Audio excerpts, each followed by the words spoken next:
Dans l'histoire, on trouve décrit tout le progrès de nos pensées, et par conséquent la méthode véritable. J'en conviens. L'esprit humain se forme. J'aime à le suivre en son développement. Il me semble qu'il n'y a point d'autre manière de former des idées.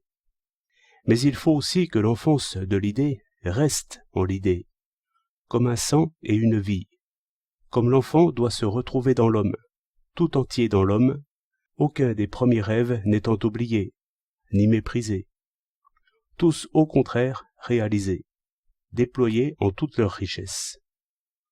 Mais je vois que les petits historiens voudraient prouver justement le contraire, à savoir que l'humanité, de siècle en siècle, reconnaît ses erreurs et les oublie, comme si le système de Ptolémée était effacé par celui de Copernic.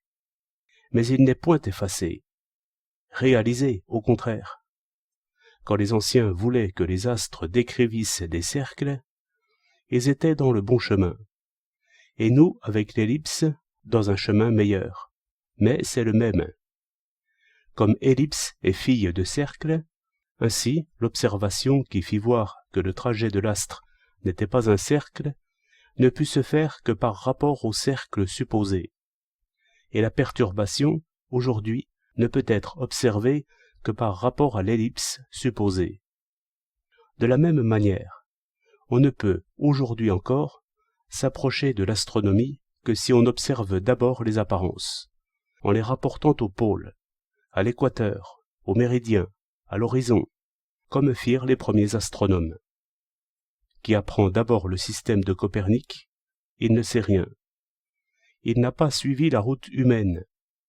Il pense le ciel en se plaçant d'emblée dans le soleil, et s'il regarde en l'air, de cette terre où son corps est bien attaché, il ne peut débrouiller les apparences, ni éclaircir ses perceptions. Ses idées ne sont que sur le papier. Ce genre de pédant existe. Deux penseurs, autant que je sais, ont pensé l'histoire affirmativement, et non pas négativement, à la même époque, avec des mots différents, et s'ignorant l'un l'autre. Comte chez nous, Hegel outre-Rhin. Immenses tous deux, et trop peu connus, il me semble.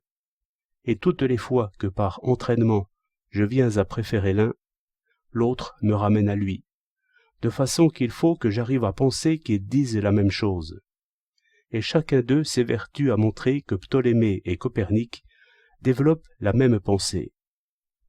Dans le moment où je voudrais croire qu'Hegel a mieux saisi la profondeur des religions ou le sens des œuvres d'art, aussitôt l'autre forte tête me fait signe, et, par des chemins plus arides, me conduit à contempler le même paysage d'idées, de peuples et de temples. Car, dit la forte tête polytechnique, l'astrolatrie n'était point fausse. Il est vrai que la destinée humaine est liée au cours des astres. Il est vrai que notre vie à tous dépend strictement de jours et de nuits, de saisons, de marées, de vents et de pluies. Et c'est même plus vrai que ne croyaient les anciens astrologues. Mais observant les astres sous cette puissante idée que tout est lié à tout comme par d'invisibles fils, il ne pouvait manquer de découvrir à la fin quelques-unes des liaisons véritables.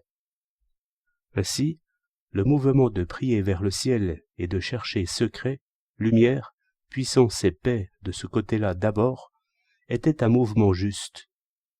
La prière aujourd'hui est seulement mieux formulée, mais la première idée est intacte. Que dis-je, intacte? Elle est enrichie, complétée, assurée. Elle trouve son contenu au-delà de ses ambitieuses espérances.